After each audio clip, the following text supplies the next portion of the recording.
Well, are you having the Anthony drink from last week? Me?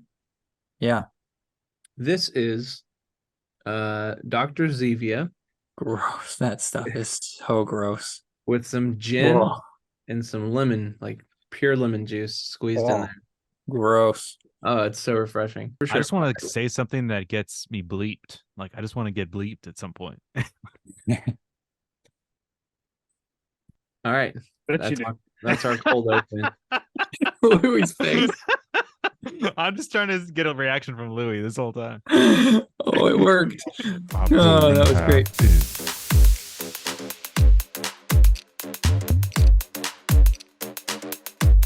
I'm going half in. Anyone have any opinions on the all-in pod from last week? I haven't finished it, but I I really haven't started it.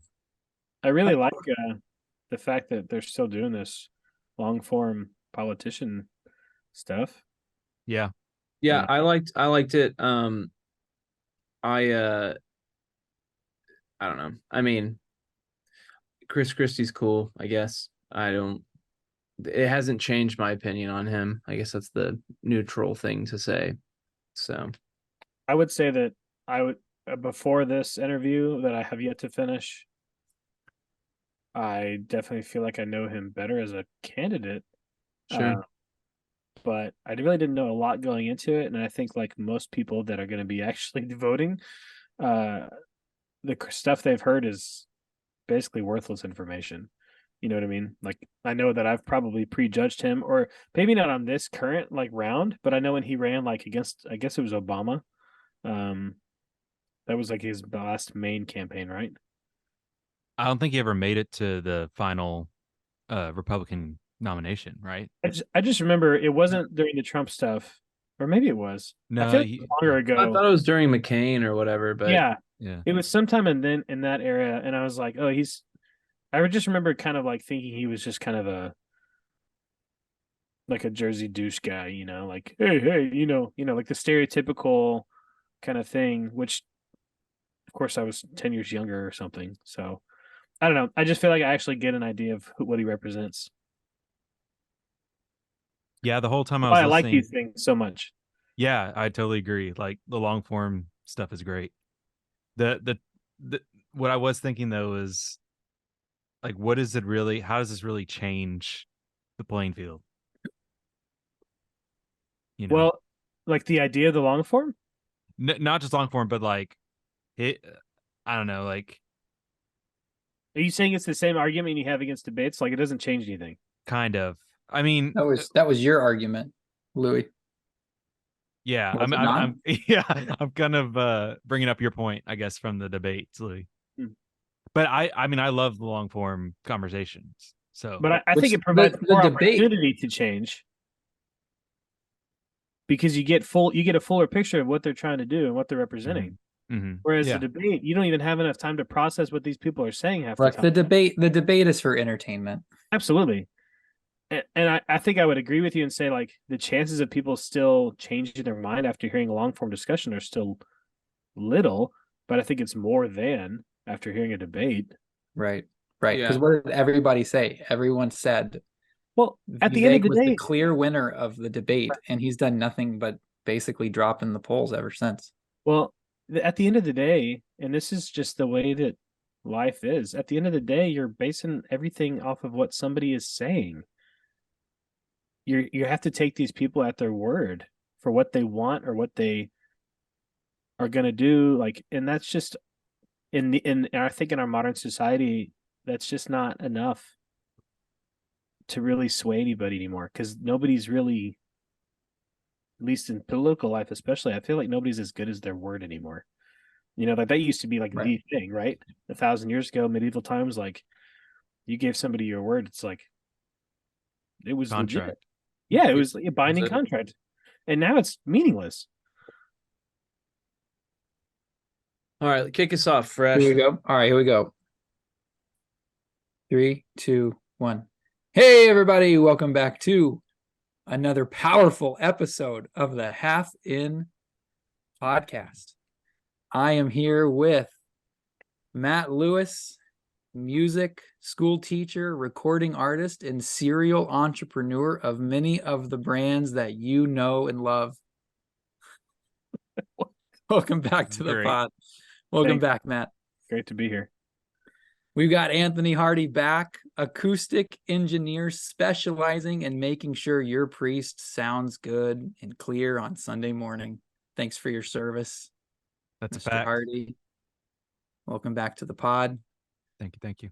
What's your background? What is that? It's a vintage New York Stock Exchange. That's what background. I thought. Good stuff. I like it. And also with us, Will Hickel, excise tax software engineer turned Catholic media mogul and founder of Bleep, and of course the recently launched Bleep. We're Welcome a low back to budget the pod. bleeps right now. Welcome back to the pod. Thanks. And I am Matthew Thomas Blake. I'm your host, and I am currently unemployed.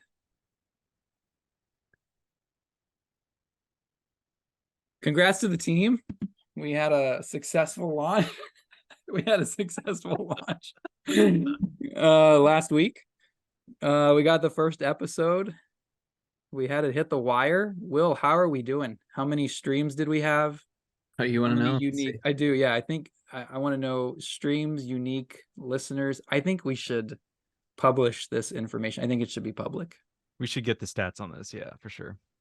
All right. So yeah, I can pull that up. Can we find out whose mom didn't listen to last week's pod? I texted it to my mom, and she said this is hilarious, and I texted her like 2 hours later, said, "What'd you think?" She was like, "What did I think of what?" I think she just liked the picture. So we had 12 total plays on was that September 7th? So I was one of them. so there's 4 followers on Spotify, probably the 4 of us. I noticed we had 4 reviews, also the 4 of us. Yeah. So 15 distinct devices. So that's cool. Oh, that's pretty good. Look at that, 15. 16 plays on episode 1. They're all in the United States. Web browsers, Apple, Spotify, not bad. Mostly men, not bad. The entire demographic, What? None of our moms listened. they all lied to us. And then our I told you she just liked the picture. episode 1 is ranking the highest, which makes sense. Yeah, so just so y'all know, we can ask questions or polls on Spotify. So man. Can we ask who actually listened so we know their Yeah, names? let's see. So we can send them a thank you card. Please identify yourself with all this information that you want to keep. all right, there we go. Boom. My Awesome. question will pop up on Spotify. So Oh, nice. That's cool. yeah. Guys. So how was everybody's pod preparation this past week? Would you say your Louis, was your pod preparation half in or half out? Wait, before you answer, I mean, half of us celebrated together. Me and Louis were together in Sugarland for a party. Oh, shoot. I'm Forgot pretty about sure that. all of us celebrated together. I Anthony, don't you know. and I we got together, Anthony, didn't we? Absolutely. Yeah. I mean, if I recall right, like we were having a great time. Do you still have the picture? I think I do. We got a picture together. I don't know how to. I can share both the pics. Yeah, let's see here. Where were no, you I'm sure. guys I was in Sugarland. doing? What? There we are. So, I mean, Anthony, once let them that the know where we Oasis? were. once once you're at the Oasis, you can't leave the Oasis. Yeah, we're still there. I mean, there we are, right there. Gosh, that's so funny. Can you Right, zoom here's- in on that? Can No, you go hang back on. and zoom in on that? This is mine. This is That is us. totally photoshopped. Ours is real. Yeah, that's. It's a little blurry on the edges, you know. It's yeah, there's some Too editing late. done there. You can go back to yours, Anthony. Oh, it's just Louis, so was your podcast prep half in or half out? Half-assed. Definitely. Anthony, our feet are floating in this picture. this picture wasn't meant to be zoomed in on, so we should probably X out of this. Oh man. Hey, I feel like that's kind of a correlation to all the shit that you share about aliens. Anthony, do you have All the right, so what's the picture? next topic? No. Anthony he actually came up to the Twin Cities. We went fishing with the kids. We did, yeah. That was before the Oasis. We just got around a lot. Let me see if I can pull that up here. I can pull it up. There you That go. was so fun. Oh, It was that a was great so much time. fun. Great time. Wow. Just the northeastern pike and bass. It's Were you a little cold? You looked like you're a little underdressed. It was cold. Yeah, it was cold. it was cold, but you just got to take it on a launch week. It's 50 degrees. All right, kick us off, Matt. Okay, so Nancy Pelosi announced that she's going to run for re-election. Which last week we talked about, what word did you use, Louis? Octogenarians. What is it with octogenarians not retiring, running for re-election? There she is. How Dude, old Will is is she? on She's what? point. 83, 82? Anybody know? Yeah, somewhere around, I think like 83. The reason why I bring it up is because there's been a ton of conversation around her husband, Paul Pelosi, and their investment account, their stock trading account. A lot of conversation around, should politicians be allowed to trade individual securities? Should they not? There was some scrutiny after the financial crisis in 2008, 2009, the Great Recession, the Great Financial Crisis. And so Obama actually helped bring about I'm going to read it so I don't screw this up. The Stock Act of 2012. STOCK is an acronym for Stop Trading on Congressional Knowledge Act, passed by Obama. Basically, it says that the members of Congress are subject to securities law on not trading on non-material, non-public information, aka they're not allowed to do insider trading, which I feel like that should be a given. I guess that governs people inside of corporations, directors, executives, folks who own 10% or more of a company. So now it pertains to them as of 2012. They must disclose their trades within a certain time period. So within 45 days of the transaction date, they have to disclose their trades according to the Stock Act of 2012. And here's the kicker. If they don't disclose their trades, they get fined. Does anybody know what the fine is if they do not disclose their trades? It's probably just like a few $100, right? It's $200. Ah. It's $200. So you have Paul Pelosi, and it's not just it's family members, direct family members, spouses, children, things like that. So you've got Paul Pelosi literally trading in the millions of dollars, and if they don't disclose it, they get slapped on the wrist with a $200 fine. Now the big issue here where they could really get squeezed is if they end up getting caught using this insider material non-public inside information to transact. The problem is that's really hard to define, and as a result, since 2012 there have been zero attempts or zero convictions, I guess you could say, of this type of insider trading. The only charges that have been brought, no charges have been brought against a member of Congress under this provision of insider trading laws. So, Anthony, this is a hot button topic for you. Should politicians who hold office be allowed to trade in individual securities? I mean, I think, to me, the obvious answer is no, because there's no way that someone who is on the, some economic committee or any type of committee can really disassociate themselves or their families, like, honestly, from making financial decisions that best benefit themselves. And I mean, I kind of want to bring in something that Louis was talking about in the text. Like Louis had talked about how, like, how do we regulate this, or self-regulate? How does Congress self-regulate this, right? And it kind of goes back into what we were talking about last week about how, like, the voters need to be responsible in voting people out that aren't following what we would deem as like honorable ethics. But the problem is we have these career politicians that keep getting reelected and somehow are, bypassing that kind of check and balance by the voter. So, like, what's the answer to that? And I don't know if there is an answer, but if anyone has I an think answer. I think I read there were maybe like 55 cases recently of transactions that were not disclosed. Something like that should have been disclosed but were not. So Like, yeah, there's certainly a lot of it. the going on. repercussions are a joke. I mean, there's basically no repercussions. Right. And these people keep getting reelected, so they're just, they're set, they're golden, in their eyes. So I don't know how to honestly, like, unless there's some giant public outcry, like, how is this going to change? I don't know, but it sure makes me mad. Yeah. Louis, what do you think? Do you think these folks should be able to trade in individual securities or stocks? Should they be able to buy Apple stock? Yeah.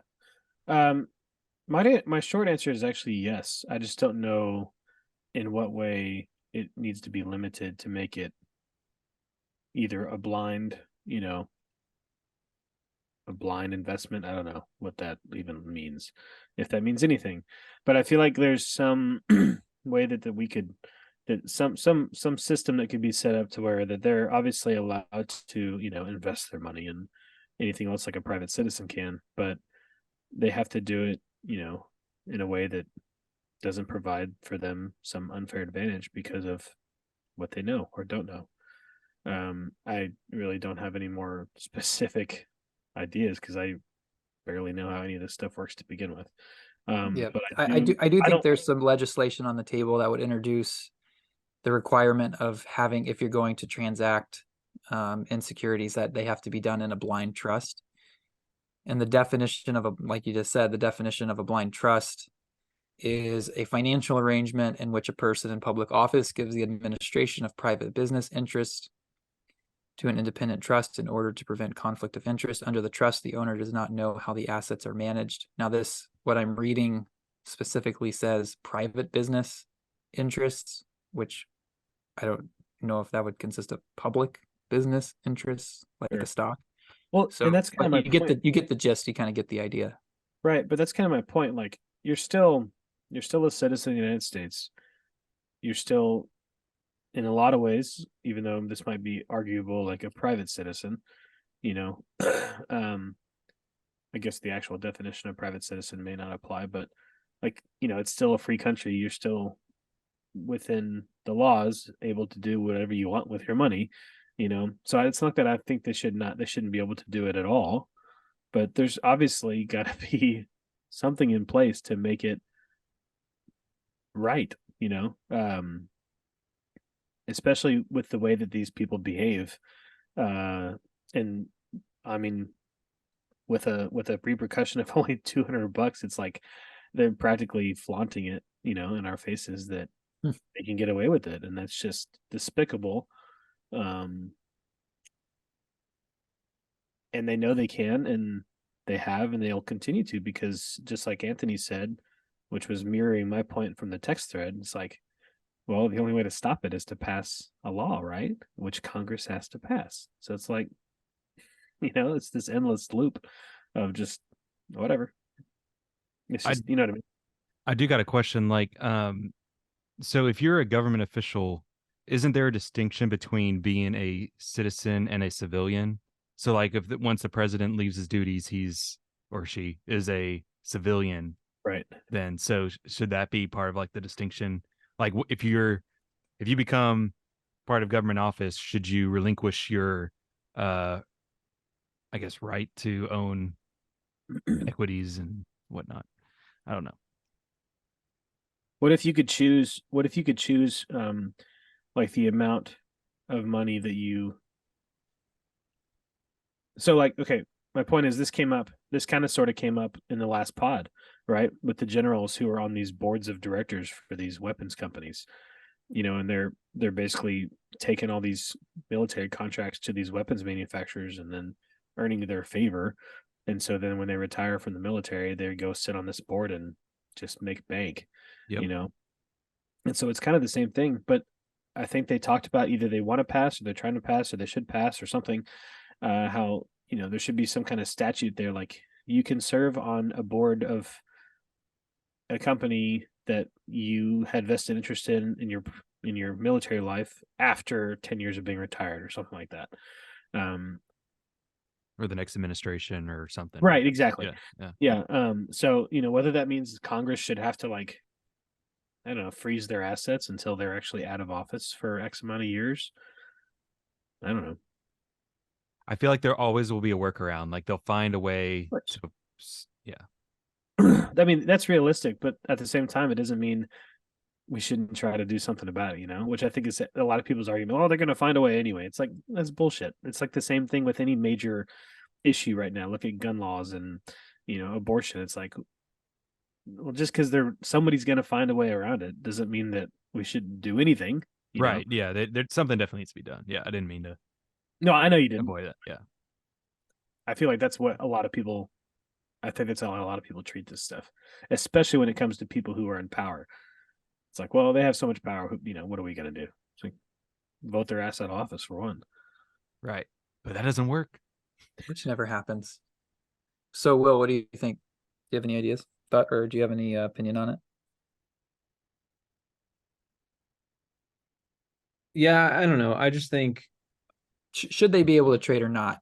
I don't think so. And whether we have a solution or not. I mean, should there be a okay? I don't think they should. I mean, plain and simple. I think there's plenty of kind of arguments for it. And like, look, I agree with Matt, with Lewis, like, because it is tricky. It's like, well, yeah, they should be able to, like, in a sense they should. But at the same time, I feel like if they're abusing that, freedom, it's, I don't know.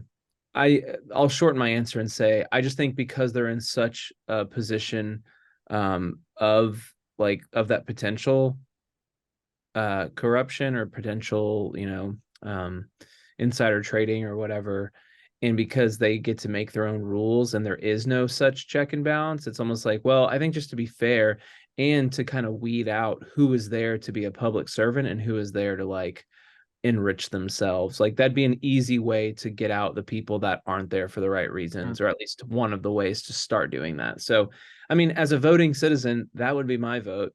So that's fair. That's a good point. I also agree with Lewis that I'm kind of the opinion that they should be able to trade, they should be able to invest.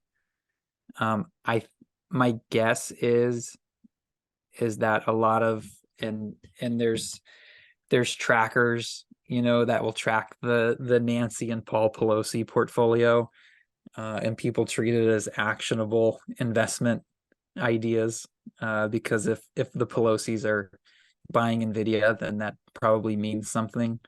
I actually think that majority of the time it really doesn't mean anything. And are there bad actors? Yeah, there are. I know there are, because there's been people who have gotten dinged on it. But I think that the majority of people are not. In terms of like the people who have gotten dinged on it, at least nobody's really gotten dinged on it, but there's a lot of speculation around it. Like there were multiple people who exited their entire investment positions in January and February of 2020. A handful of weeks before the government decided to shut down the entire economy, and the market collapsed 40% within 3 weeks.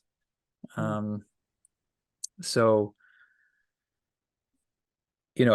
certainly I think the issue is that it's like the appearance of it, right? Like whether there's actually bad stuff going on or not, I think the biggest issue is the appearance of people acting in a non-trustworthy way with something like this, and that it feels like they're doing this public service, but they're using it to enrich themselves. So I think it's more of an appearance thing. The headlines don't look good.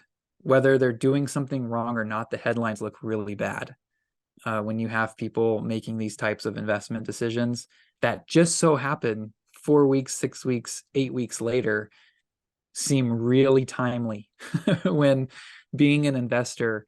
I mean, every professional investor knows that you can't time the market. I mean, the greatest investor in the world, Warren Buffett, doesn't try to time the market.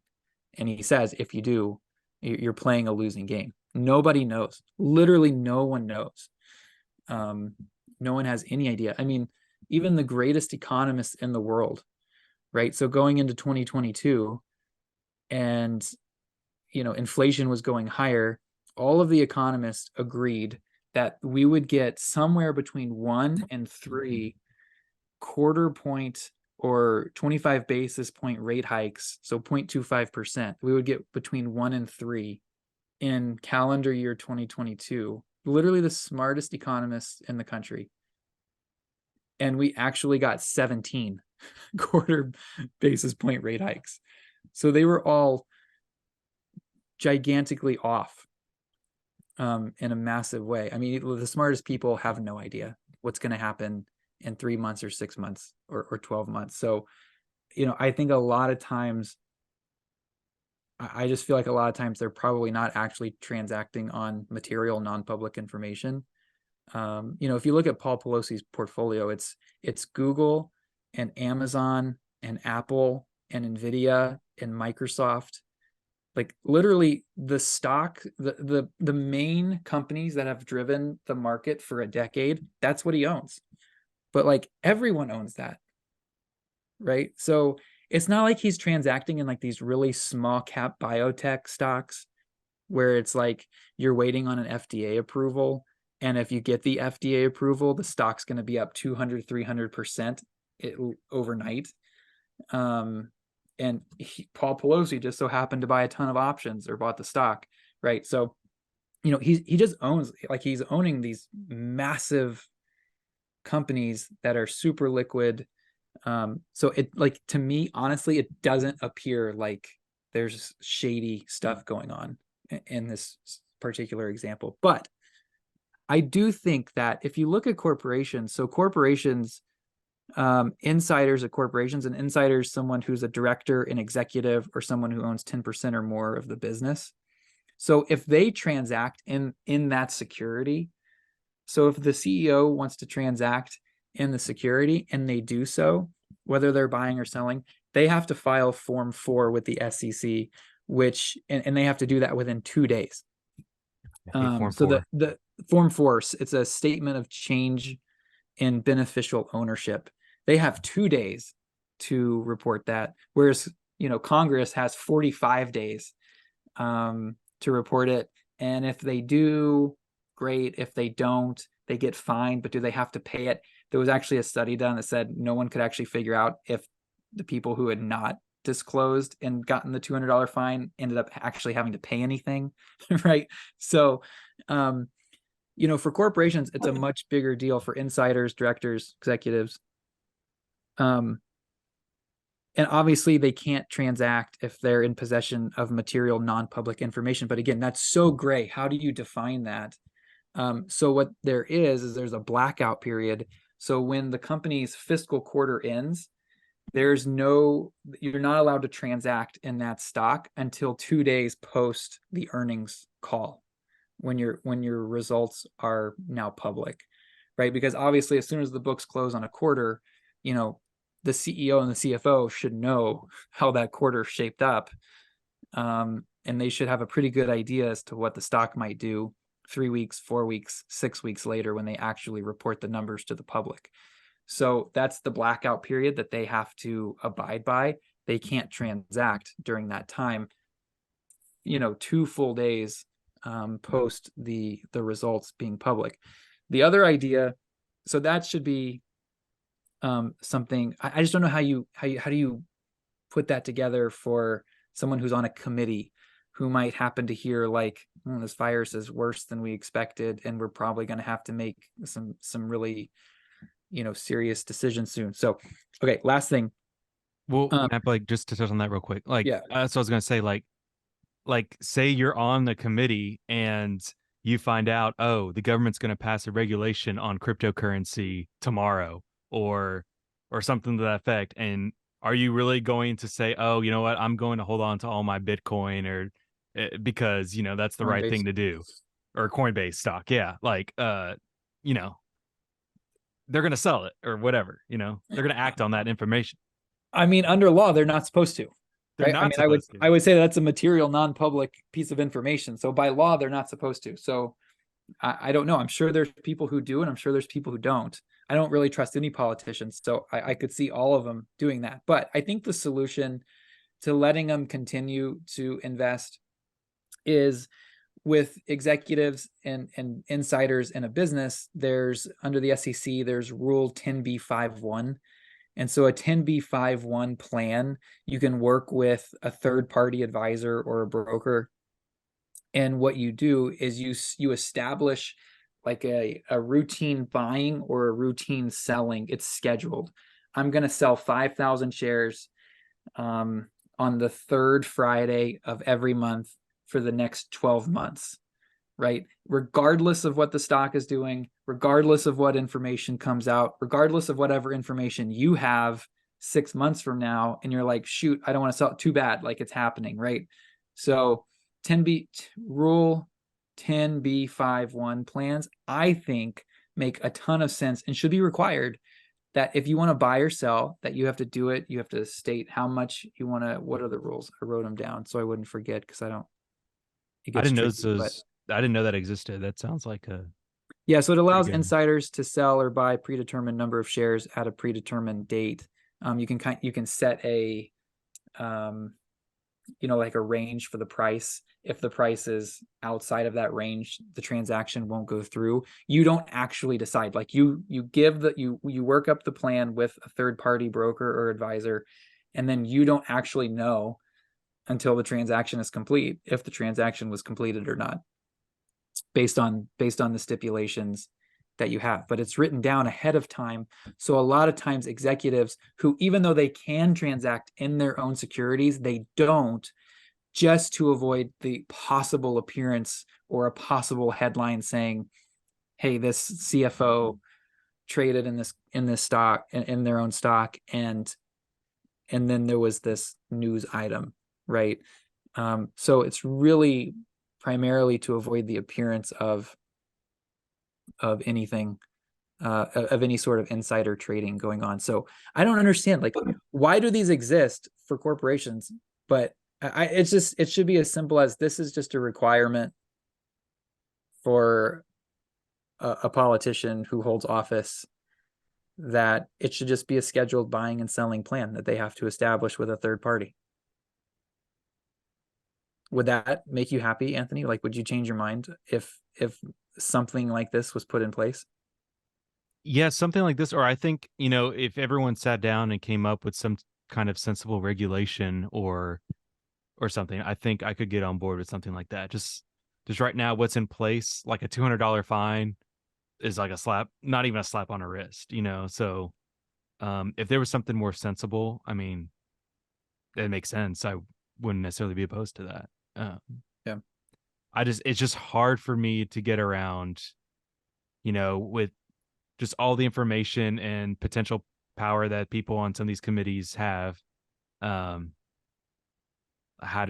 mean, it takes a really ethical person to not have that influence your monetary decisions. I think it depends on what's at stake. And for these people, they want nothing else than to hold office longer and have the power of the office. So I feel like, to some degree, for something like this to go into effect, the punishment for breaking that rule or that law would have to be something related to them possibly losing office. Like they either have to go into an impeachment investigation, an automatic investigation if any suspicion is thrown up there, or you know what I mean? Like I feel like That- that has to be what's at stake because you've heard I'm sure you've all heard the example of like, well, if you're rich enough, you can park wherever you want. It just depends on how much you want to pay for your parking, right? It's like parking tickets are just whatever. So it's like really no, because especially the amount of money that some of these people are making on these exact same things, on these exact things, no amount of money is really going to possibly deter people from doing it, right? Or that's just going to get bigger and bigger, right? So I feel like it unless has to be. Go ahead. unless it's a percentage of like profits made or something, like kind of goes to like speeding ticket, that analogy, if it was like a percentage of a person's net worth or something rather than a flat rate, that's more impactful than. Even then, I think if it's money related, it's like, well, whatever. They got money hidden away somewhere else anyway. Like it has to be related to the position they hold. Or But to go to what you were saying, like if it was like something to do with a like a trial or something, like that could get political real quick, obviously. Yeah, I don't know. I feel like in general, asking. I mean, my argument's going to be the same as it was before. All this is going to require legislation to get passed, which means it's not going to pass. So, like this, to me, this isn't even like a viable option because we have to find a better way to do checks and balances. I feel like somebody, either executive branch or judicial branch, I don't know, has to either have the power or they need to be given the power to, basically have congressional oversight on some of this stuff. Because it's just like we were talking about last week with term limits and age limits. It's like no one is going to outvote themselves or even, the potential, and they're not going to vote for this stuff. So the executive power, I guess, needs to be able to like, you know what I mean? Like they need to be able to place these limits in place and make it law through executive power. I guess I don't really know because I mean, couldn't theoretically the president just do it as an executive order and then they could sue him and then it would eventually just work its way to the Supreme Court? yes, I think In theory.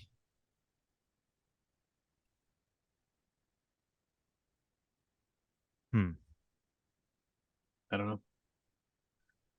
Right, because you get veto power, right? So you make an executive order, but doesn't Congress have an option? Oh, sorry, that's normal passing. That's normal passing legislation. Yeah, you're right. It just goes through the courts.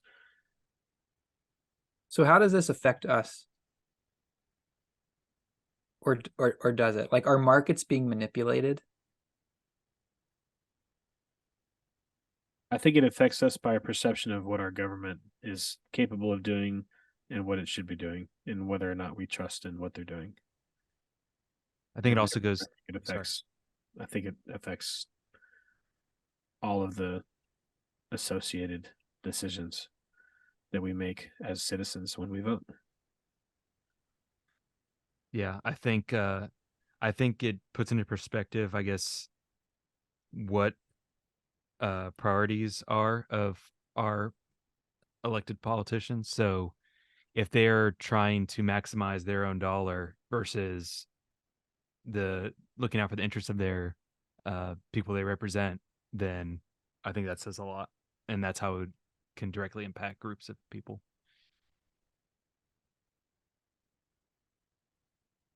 Yeah. Will, any thoughts? We can move on. It's not much we can do here. Yeah. Nothing I just think there's a path forward if they wanted to make it work. I think there could be a path forward. You could set something up similar to business, but I got one more thought on that. Like you just said, like, or kind of going back to what I was saying, like some executive order or whatever. The problem is a lot of executives, Biden is a perfect example. They come from that same stock, right? They come from being a senator or, a congressman or, a House of representative, whatever. And so they don't necessarily have any, or they know friends and family that are in politics too. So even they don't necessarily have a lot of incentive. Which kind of a what can you do? Slight They're working tangent. for you. What? They're working for you, Louis. At least somebody is. Slight tangent, but what are y'all's just general quick thoughts on executive orders in general?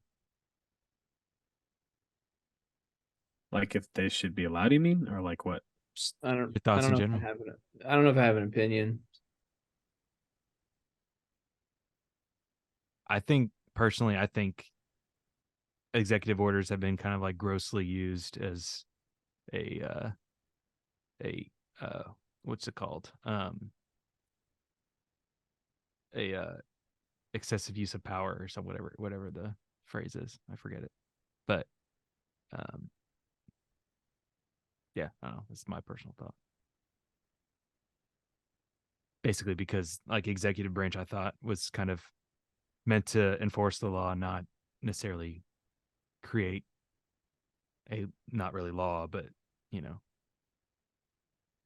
I almost feel like it was made for this exact reason, though. Like With- it's allowed for this exact thing that we're talking about, but it's not being used for that. And as a it's- checks and balance. right? Yeah. I mean, ultimately, president. Okay, outside of the executive power, he still has to sign the bills that get made. So he could veto something, but he can't enact legislation. That's the hard part. He can't send Right. a law to Congress saying y'all need to work this out. But he can veto one that comes through Congress. So it's like he can give them more, you know what I mean? Like Yeah. it's check and balance, but it's kind of one-sided too in that way. Because it still has to start in the legislature. Yeah. I think it's can be, I guess, used well in that framework, but I think it's also has been used outside of that framework to excessive extents. Let's move on. Yeah. Where do you guys want to go? What do you want to go to next? The Oasis.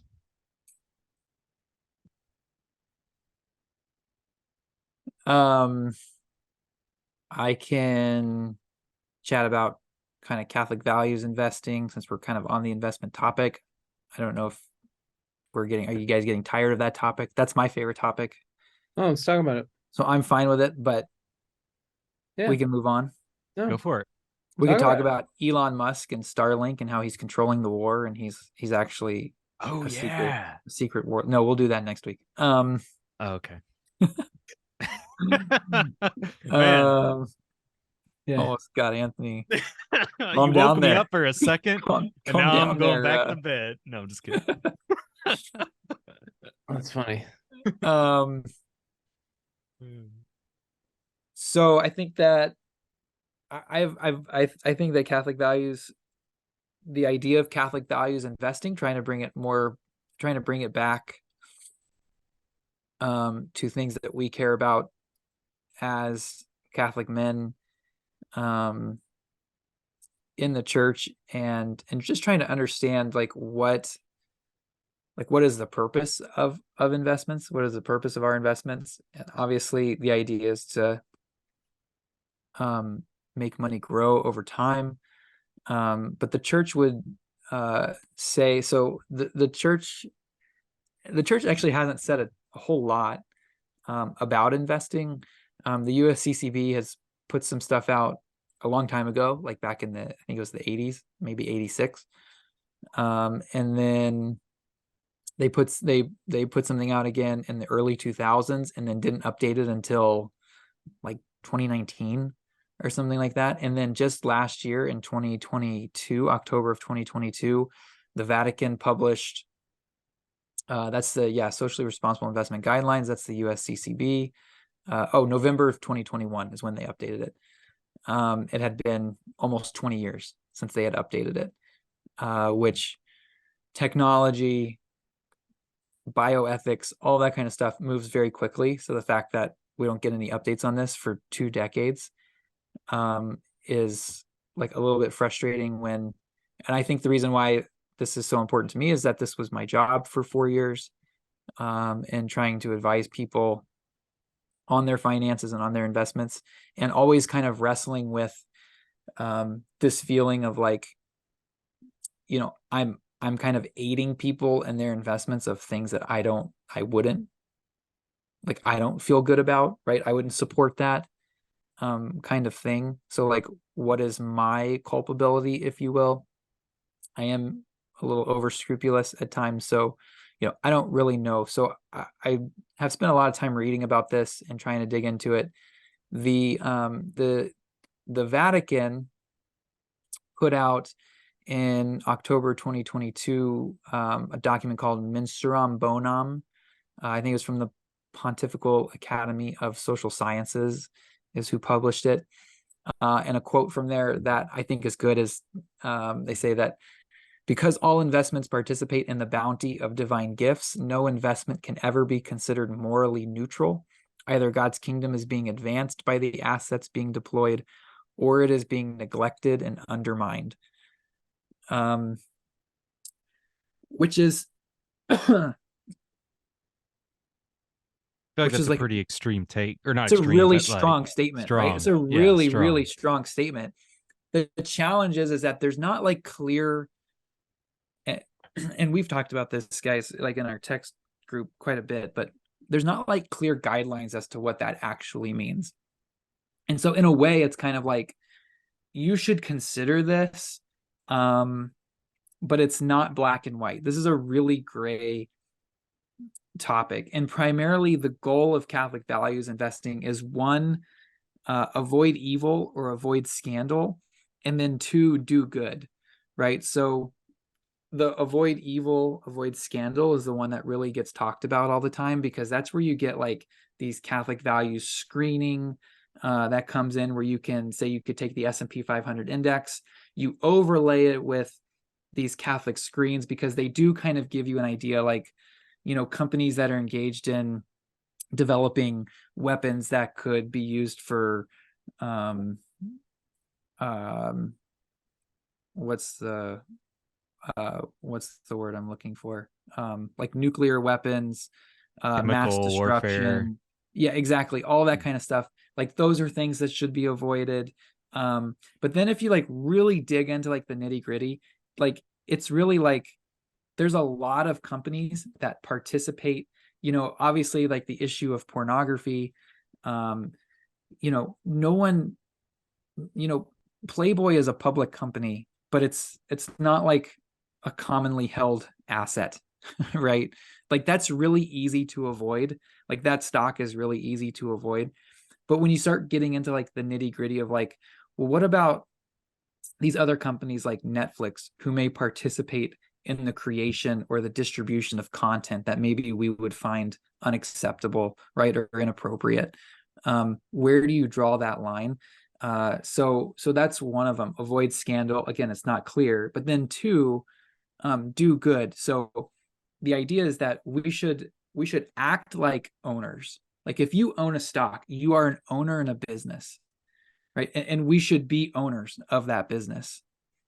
And if you're an owner, you should vote your shares, right? You should attend the annual meeting. I think it was the 1986. Let me see if I have it. It's not there. This is Economic Justice for All from the USCCB in 1986. As part owners, we must cooperate in shaping the policies of those companies through dialogue with management, through votes at corporate meetings, through the introduction of resolutions, and through participation in investment decisions. I don't like, so it's just I like it because it's kind of like, it's more than just, let's just invest for the sake of investing and trying to make money, but let's actually like use it for the sake of trying to bring about at least an element of the common good. And I feel like there's just more dignity and more value in trying to do it that way.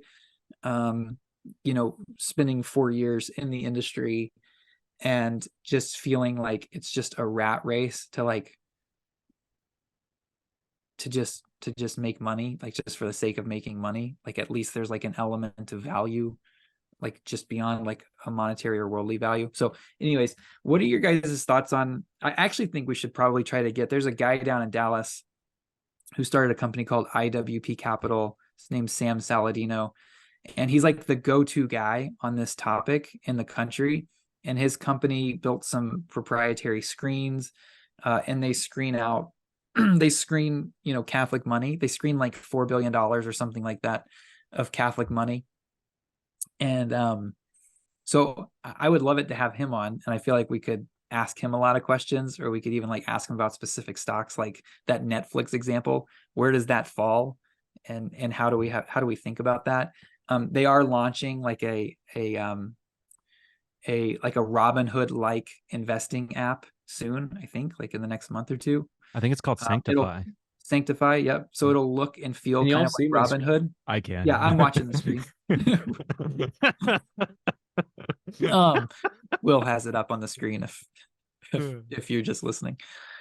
If you're one of our 16 listeners. I forgot that this is, people might not be watching the video. So my Yeah, bad. so That's true. no, that's okay. So anyways, but like their screens that they built are, integrated into the app, so you can kind of get a Go score. back down. You can kind of get a score based on companies. Go Anyways, back down. I think it's interesting. Will, scroll down. Keep going. Thank you, right there.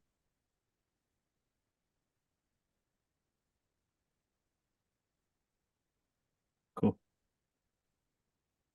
Yeah, JP2, the decision to invest in one place rather than another, in one productive sector rather than another, is always a moral and cultural choice. I was looking at the next thing, which is similar to what you said earlier. So then the other thing, yeah, so the USCCB in 2021, avoid doing harm, actively work for change, and promote the common good. I like how that lines up with kind of a difference in some Protestant values versus Catholic values. Like, it's not just faith alone. Like, you also have to do good work, I feel like that is pretty much the antithesis of, not an antithesis, that's not exactly not at all what I meant. I just said a really fancy word there because I thought it's good. Pretty much the culmination of that exact, idea, at least in this context. So that was cool. That's all I'm saying. I drew a connection. Yay. Good job. Yeah, so I don't know. I mean, what do you guys think? I mean, any thoughts?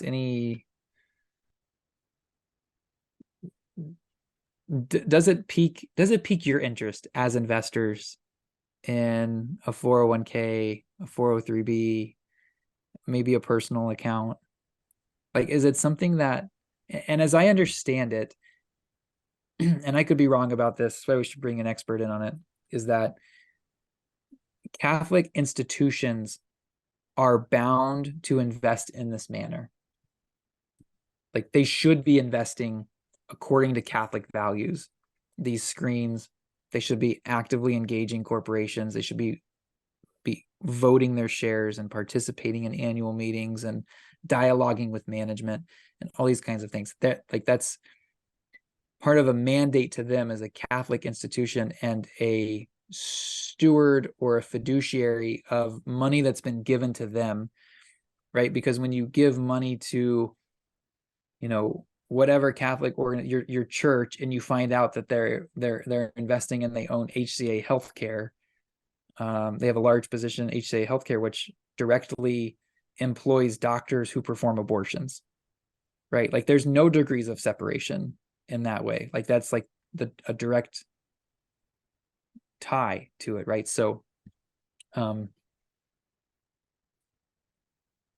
would love to hear or love to see what the gains are. Like, what are the if you take a Catholic values investment fund and compare it to something of similar size that's not, like, what are the comparative returns?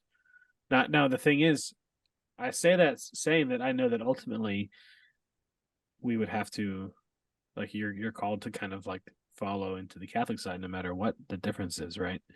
especially if you're a Catholic institution. To some degree. To some degree. What do you mean?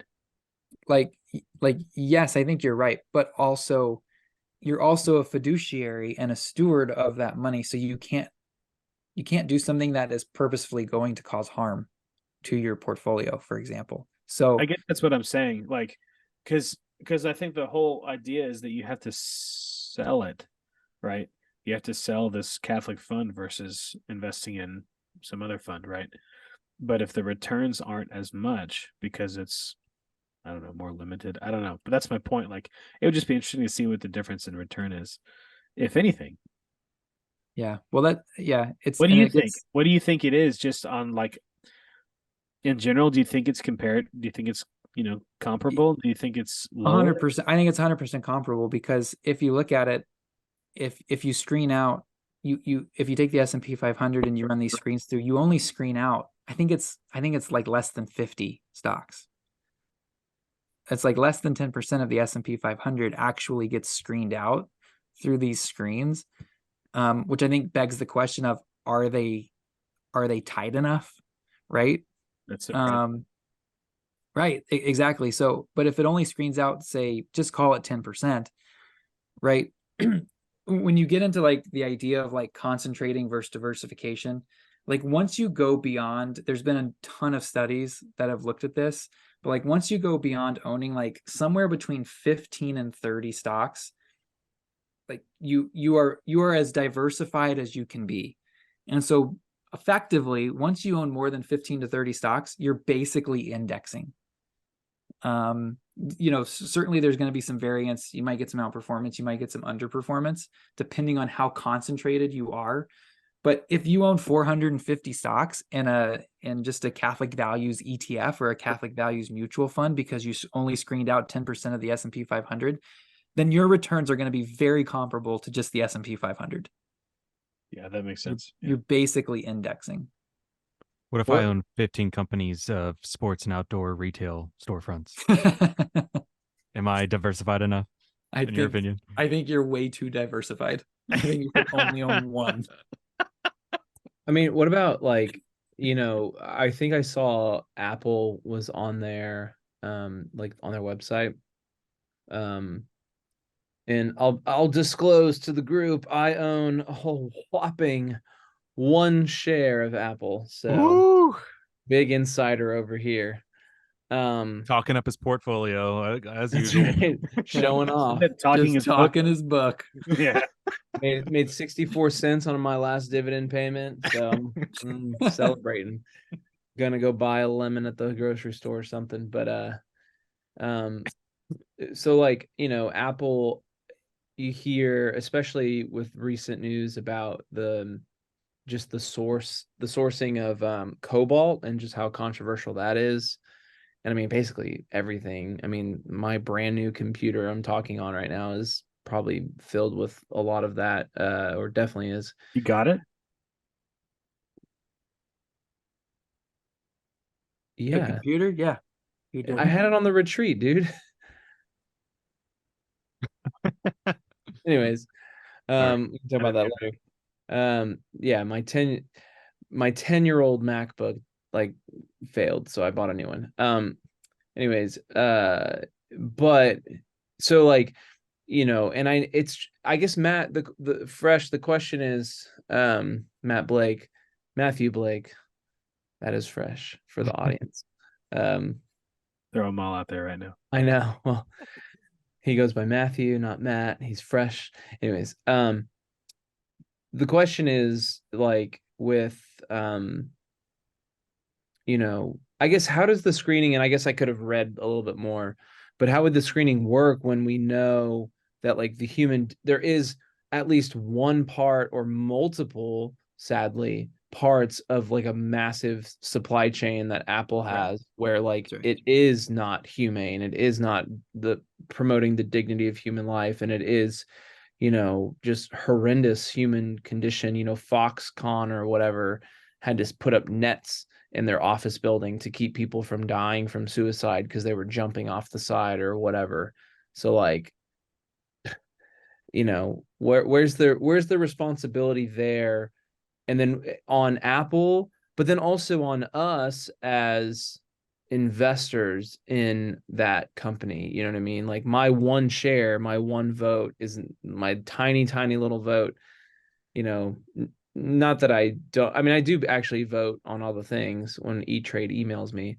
But like, I don't know. It's like, where does the morality fall on that? And where's, I guess, yeah, there's my question. Yeah, I mean, it goes on to a spectrum.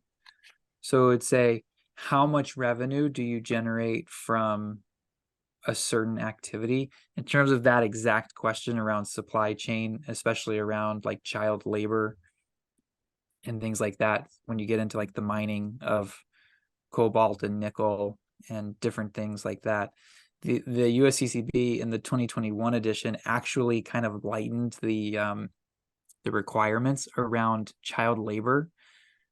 Interestingly, I don't know why. Like I said, we should have somebody on here and like really dig into this with somebody who is an expert on it. But my speculation on it is that, in America, child labor is like obviously not necessary and wrong. And I think we've even had this conversation before. But in an African village, like it's very normal for the 13 or 14-year-old boy to be a provider for the family and to work. And so when you when these big companies who employ these people, say like, well, obviously we're not going to do that, because to us it's a total crime, but to them it's like I need this job. Like my family needs this kind of thing. So it's really complicated.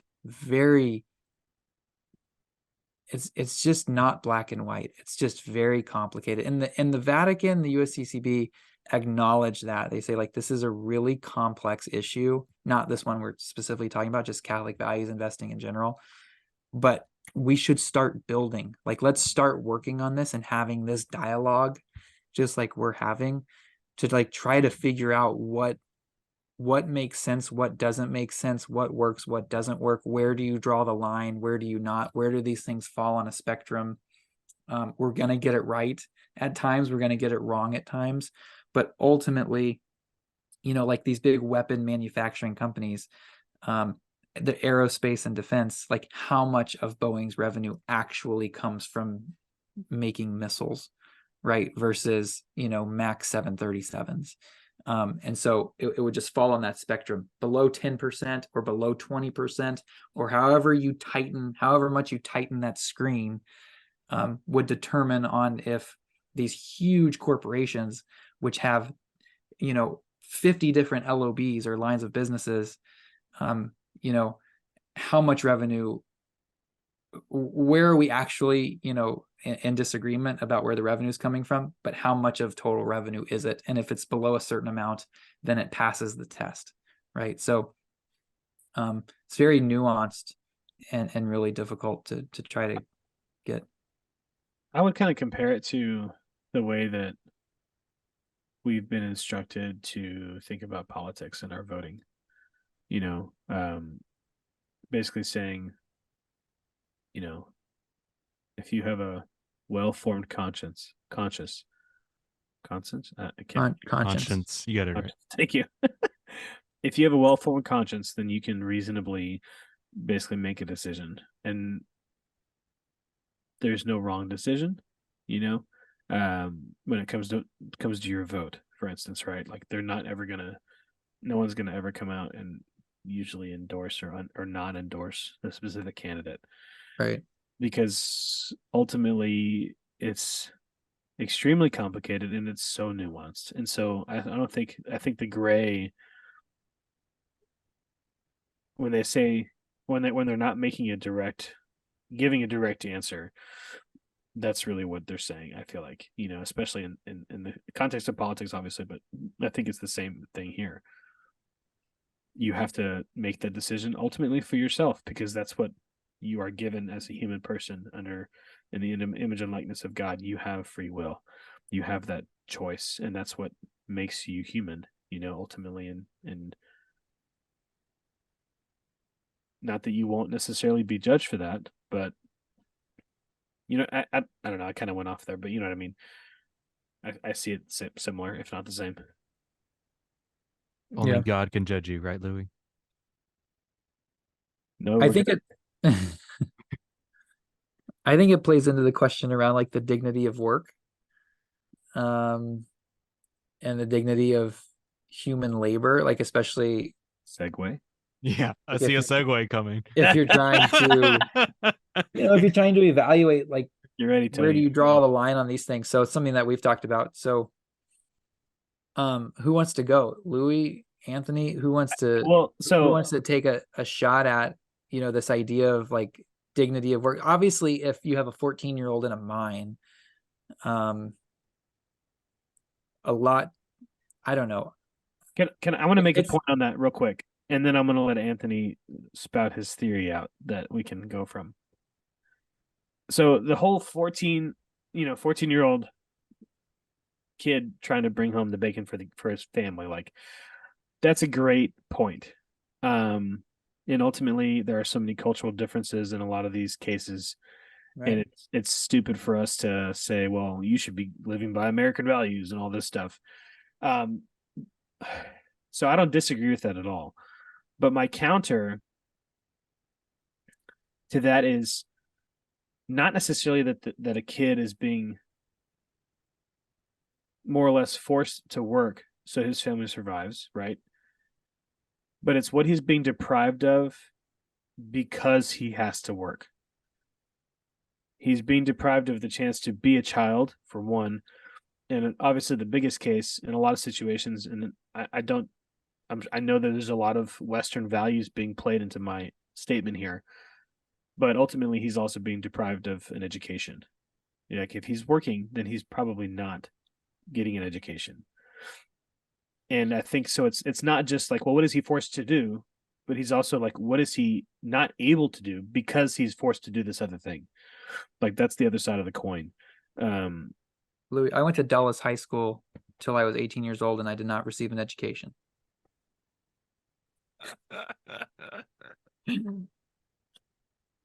Anyways, go on. Sorry.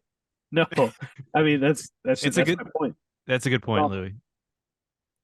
And it's not just education. Like there's obviously a bunch of other things, but I don't know. Anyway, Anthony, what's your theory? Can you I read don't know it? I don't know if I'd call it a theory. I think it was just a thought that I had a little while back. I think it was a response to us seeing a lot of articles at the time that was either saying directly or insinuating that we were made for work or something to that extent. And I was thinking about it and I was like, well, wait a second. Like if you look back at let's just look, I was thinking back at the story of Adam and Eve. And it was thinking like, well, if God created us, image and likeness of God, and he put us in this utopian place, Eden, and at that time, that's the place we were made for. Like we were made in his image for this place, and it was perfect, right?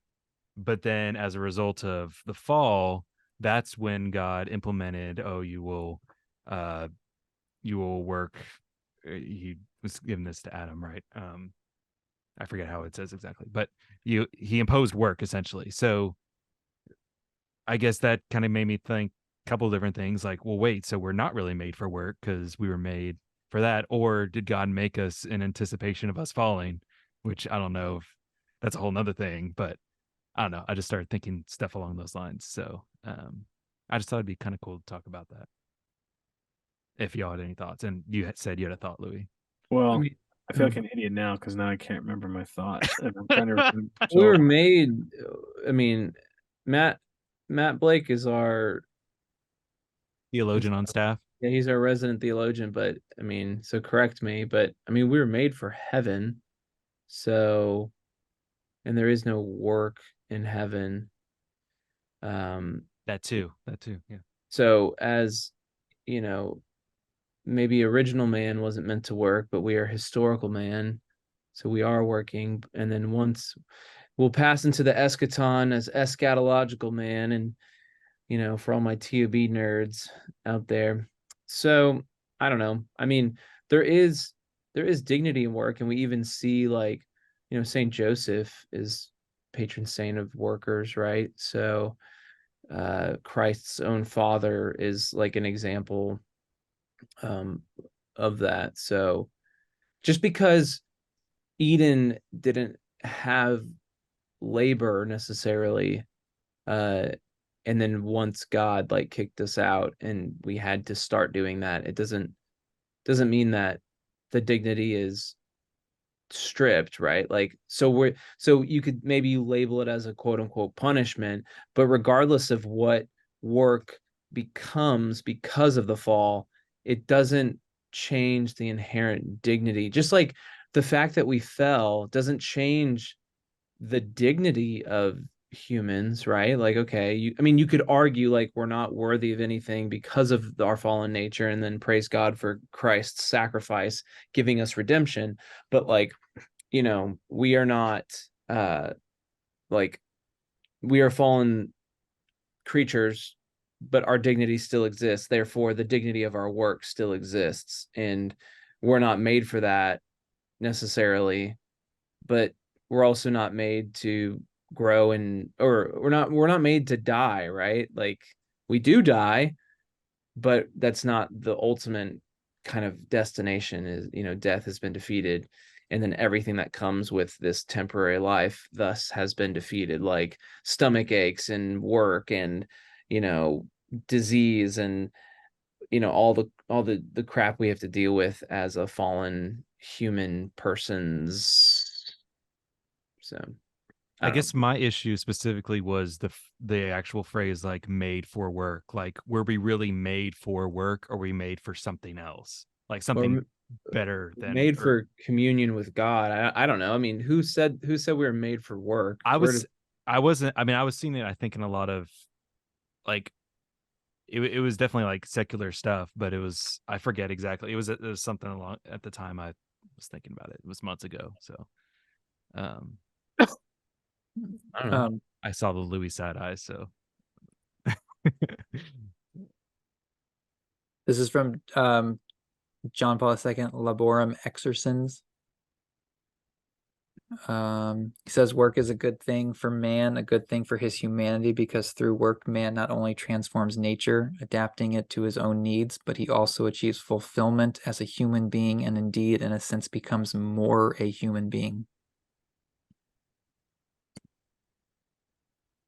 Okay, so this wasn't my thought that I was talking about originally, which I'm really pissed that I can't remember. But going off what Matt just said, so we're made as co-creators, and I feel like with God, and so I feel like most work in some way is kind of, I really can't think of anything that's not basically geared toward creating.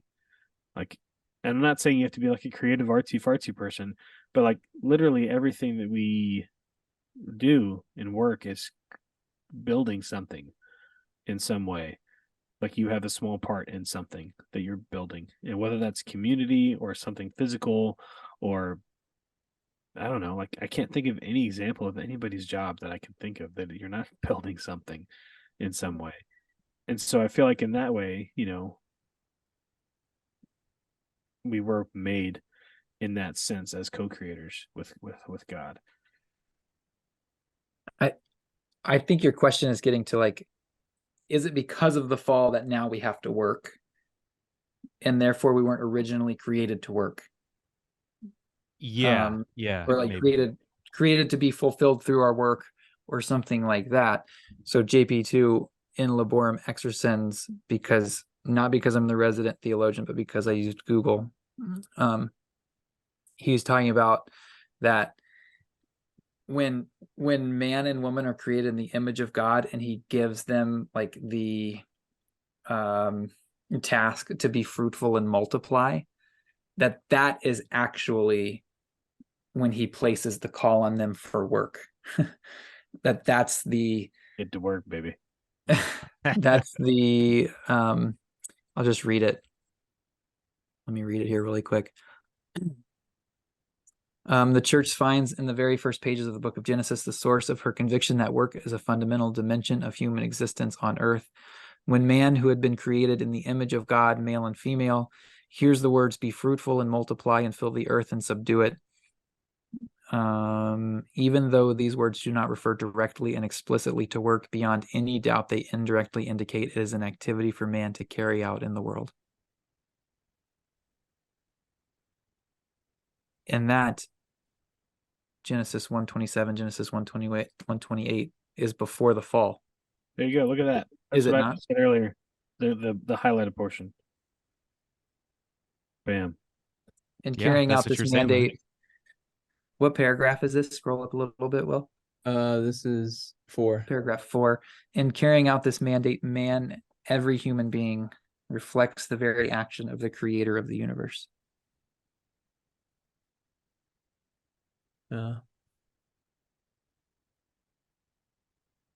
So It looks like a lot of good stuff in this. So it's not a result of the fall that we have to work, I guess, primarily is what he's getting at, correct?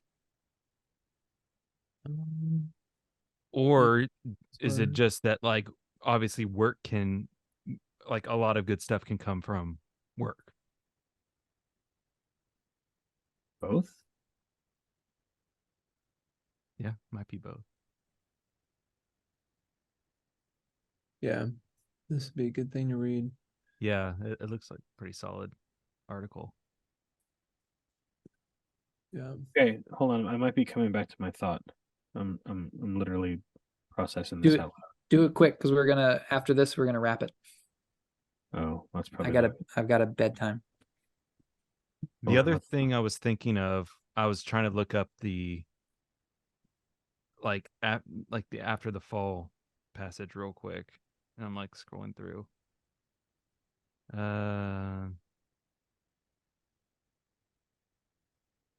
If you till the ground, it shall no longer give you its produce. You shall become a constant wanderer of the earth.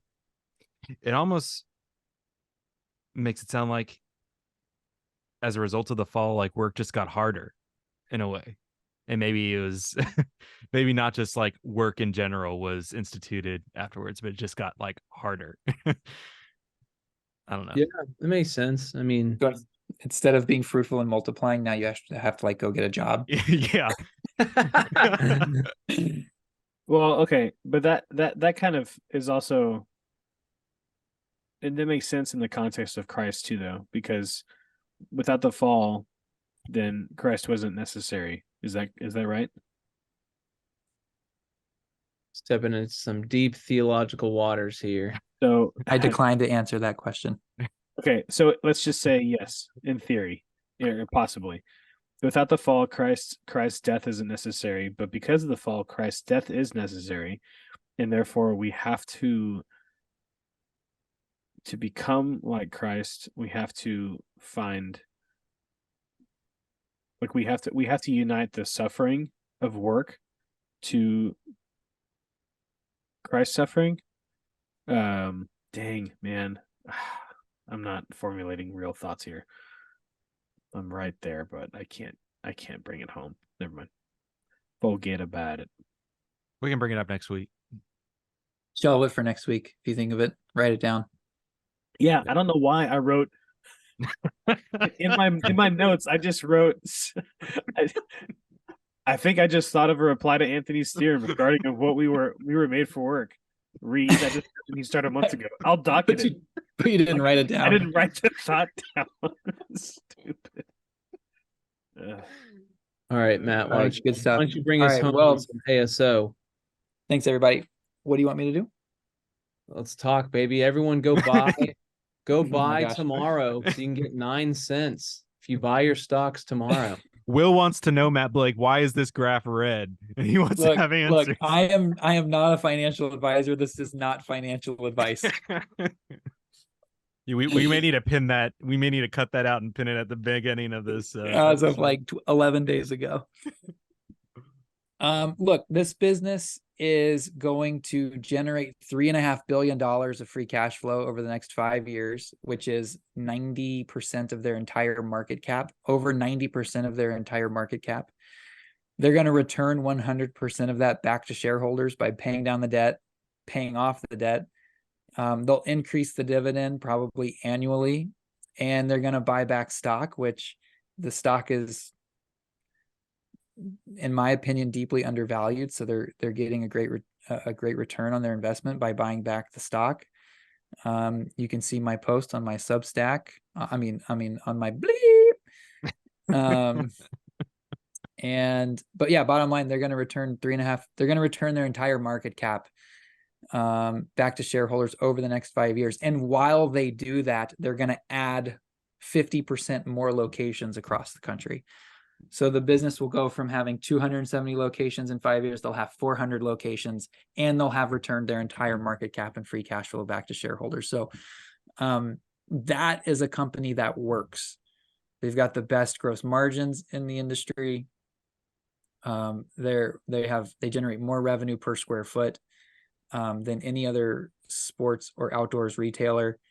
They generate more profit per square foot and per store than any other sporting goods or outdoor retailer.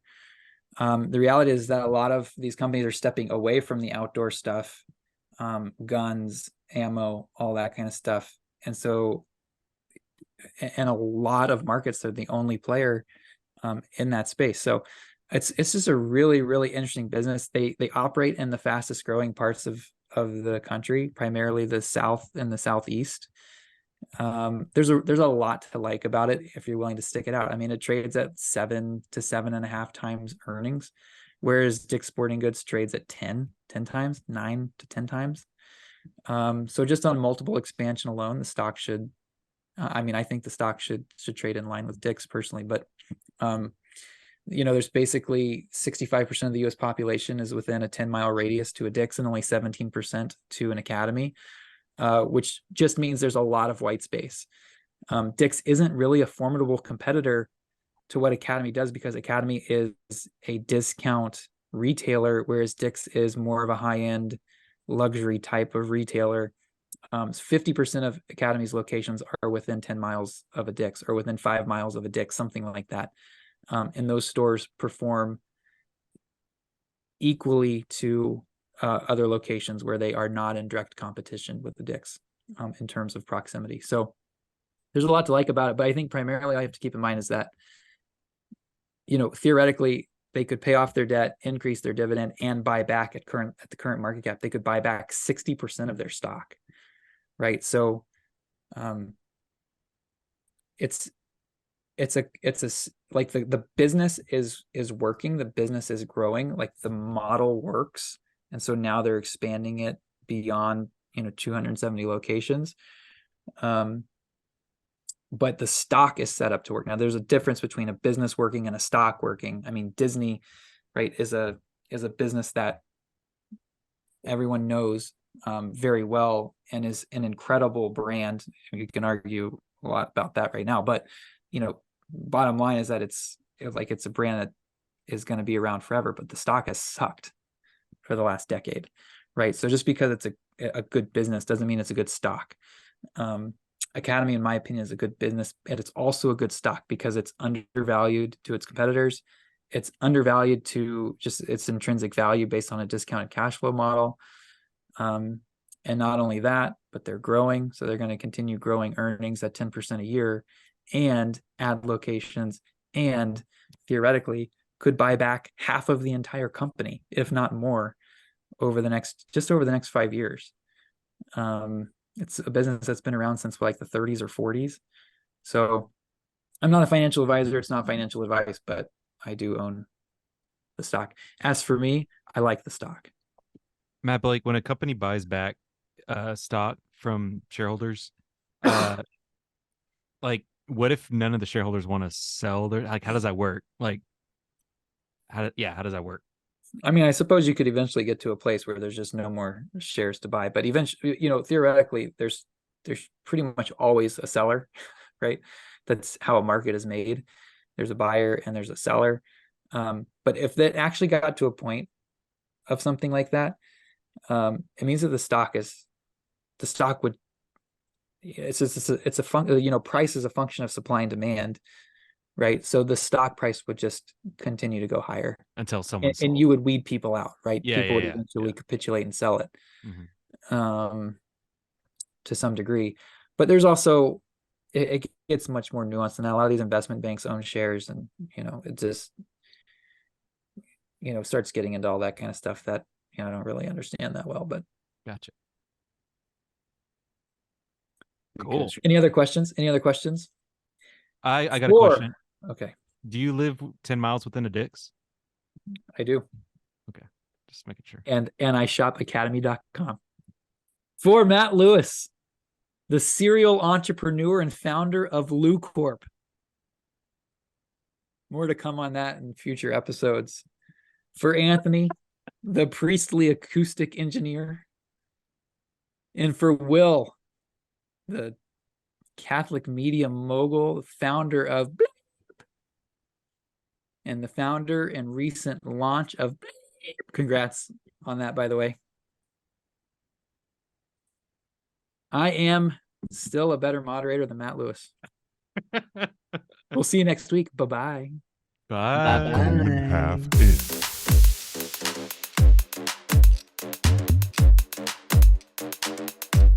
I'm going half in.